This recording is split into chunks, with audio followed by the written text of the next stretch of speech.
Hey, I am not very confident with these videos, but here goes nothing. I hope that everybody kind of sees this and I'm going to try and be brief. I've got notes to keep me straight. And I did just want to touch base with everyone so that everyone's seen and heard the same story and that we can keep any further fueling of any fires to a minimum. And I hope that we can all learn something for this. Everything's an opportunity for improvement, and I hope this is too. Um, I want to first say that, and I did the better job the first day than the second day with this, that if you know me at all, I hope the kids all understand that we've tried to say a lot of things. I love swimming, but the reason I volunteer as much hours as I do is not about the strokes. It's great. It's great exercise. I love the example for life that everything you do with your pinky matters. Everything you don't do with your pinky or your knee or your ankle or your core or like in terms of being the body of Christ, it all matters. The thing about these videos, you don't have time to like take a sip, but and I love that swimming is like the best illustration that I know of that, and that's why I coach. That's why I love it. That's why I love the kids. That's why I love getting to know families and whatever God puts in my path. So the thing that happened Monday. Everybody hopefully knows by now. Hopefully everybody's gotten the basic story. We talked about it at Chick-fil-A, but a lot of people weren't there. Um, We think that there was someone in the men's bathroom that held a phone under a stall. A swimmer saw it. On another swim mate, the one that had it under this stall, he did not see the camera, the phone.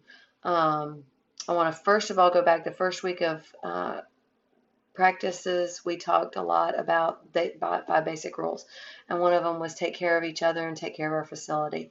And this all falls under taking care of each other.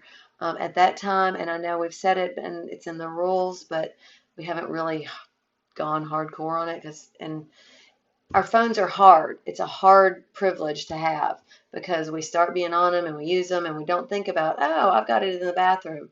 Maybe that's not a good thing. There should be no phones out in the bathroom or locker room at any time ever. Mirror selfies are always stupid, even though they can be silly and fun. We don't need them. It's the possibility, the risk of having somebody changing in the background, catching something that wouldn't be flattering to somebody else. It's a big deal.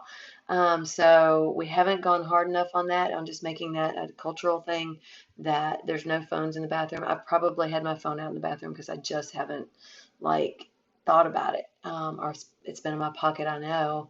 I, it's hard. It's a hard thing. But it's with privilege comes responsibility. So I want to admonish everybody that we should not have any phones out in the bathroom or a locker room, that's good for life. That's why the signs are up at the Y, because you don't want to put somebody in a bad position. Um,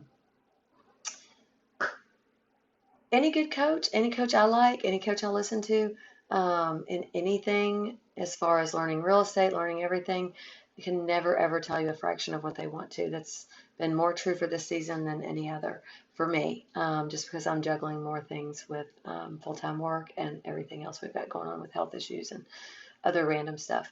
But this is a big one, so that's why I'm taking the time. I hope you are taking the time to watch all of this. I know it's a pain. I already said see something, say something. This is hard, but we can all learn to be better eyewitnesses too. That there's a lot of blurry parts on what's coming through with this story. The other side of the story is that after this was reported, we went to the meet official. She sent a male official into the restroom to try and find out any information. After that point, that he was in there investigating who actually was in the stalls at the time. They weren't the guys. Or does seem to be the guys, but he does have their names. We have reported all this to all the ADs, all the coaches. We want as much transparency as possible and to get to the bottom as possible. We want to do all our due diligence. We don't want to make it the end of the world either. So we're trying to ride that balance. At the time that the USA official was in the men's restroom, two other coaches, the Wesleyan coach and the Piedmont coach, who was the guy in the burgundy shirt, who was taking a lot of blame. Rightly or wrongly, I don't know. But we need to find out before we accuse anybody of anything, especially something that can be career-ending and life-altering as this, because it's a really big thing. And we don't want to make an accusation that is not true. We wouldn't want somebody to do that to one of ours, and we definitely don't want to do that to somebody else. he was in the bathroom. He and the Wesleyan coach walked in the bathroom just to go to the bathroom. When the USA official was in there, um, they were told what was going on, that what he was looking for. At some point after the two, and this was all right around the time of the 200 relay. So after the 200 relay, the Piedmont coach was still in the center stall. And apparently this was odd, and several swimmers reported this, and several of the Wesleyan kids reported this. So then everything got confounded and big, and these are two separate issues. They may be related, they may not be. But apparently he was in the center stall. He was having some bowel issues. Um, and every time somebody new walked in the restroom, he would stick his head under, which was sort of diagonally looking under the far stall and out at where the people were. But his head was almost touching the ground, and so everybody could see his face, which tells me he wasn't hiding, which is a little odd. But hopefully it's just an odd thing. It wasn't an intentionally thing. Maybe he was looking out for his team. I don't know what happened. Somebody, when he exited the restroom, yelled at him from the stands. Um, and those are all things we're trying to work on and figure out what was all the circumstances. And there's some pieces we'll never probably know. But we can be on higher alert. We can be better eyewitnesses. We can be more alert to our situations. You can go to the bathroom in pairs. That's totally encouraged. And the NFHS rules that govern swimming state that no adult is to be in any restroom at any time where there's kids possibly changing. But at Winston-Salem State, we have a hardship that's the restroom that we can access. All the adults have to walk through there. So kids, please change behind the lockers. Please change in the shower areas where there's a curtain. Do something like that to take care of yourself so that nothing's seen that shouldn't be seen. Just, it would be good. For everybody to do what they can, and I wish there was something else we could do.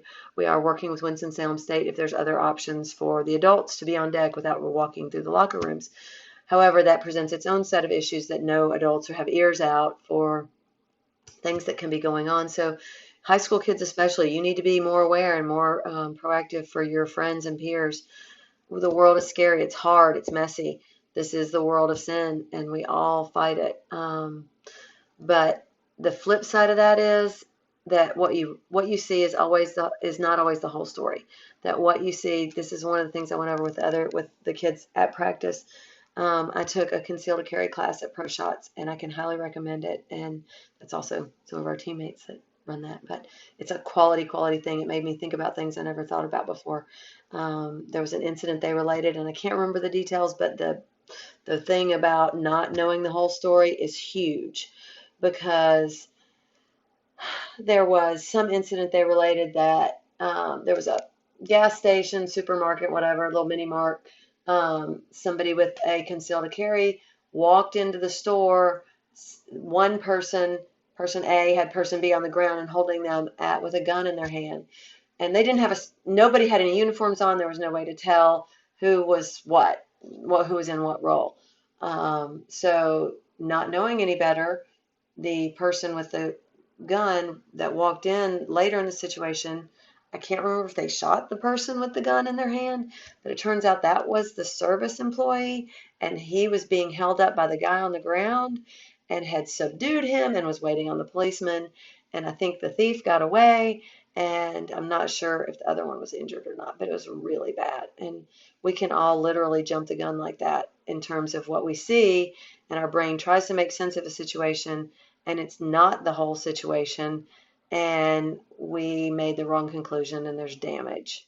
So I want us to really just think about, again, I can learn better to be a better witness, know what I see, say only what I see, but say what I see, and share information. That's what we need to do to protect each other and to live in community.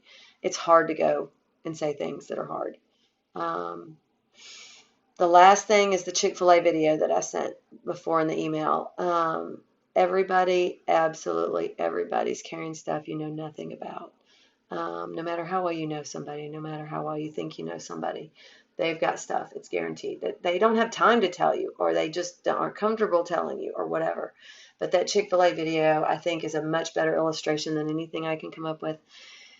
If you haven't guessed by now, I like to think in word pictures. That's why I love the Old Testament so much, because there's so much good stuff. And we get to all play in this giant sandbox of God's creation together. We get to live and love and learn. We get to persevere. We get to go harder, better, stronger, faster in everything we do. again, that's how it relates to swimming. That's how it relates to life. So a lot of big lessons this week for me, for your other coaches, your manager. I cannot say enough about how much time people behind the scenes are putting in. That because we believe in you guys. We know the Lord loves you. We know that we are here for a bigger plan, like Esther.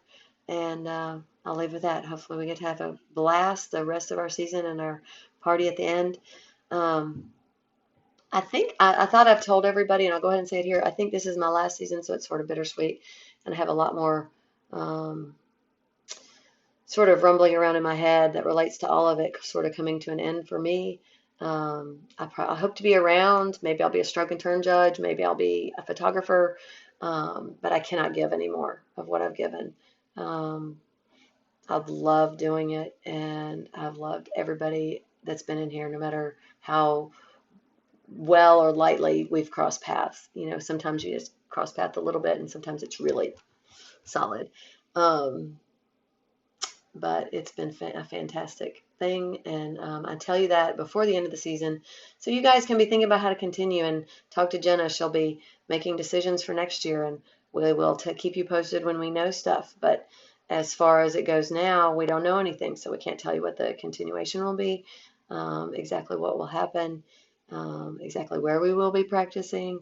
Winston-Salem State looks like they're trying to do a lot of things, but we will keep you posted. Know that we are trying to get everything out that we can, and you guys reading these texts, reading the emails. I know it's a lot. I know it's time consuming, but doing those things helps us work better.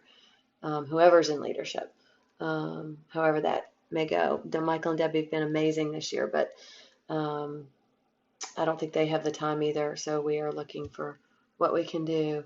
And Jenna will be in contact with them and everything. So anyway, I just know my role is done in this leading this. So, blah.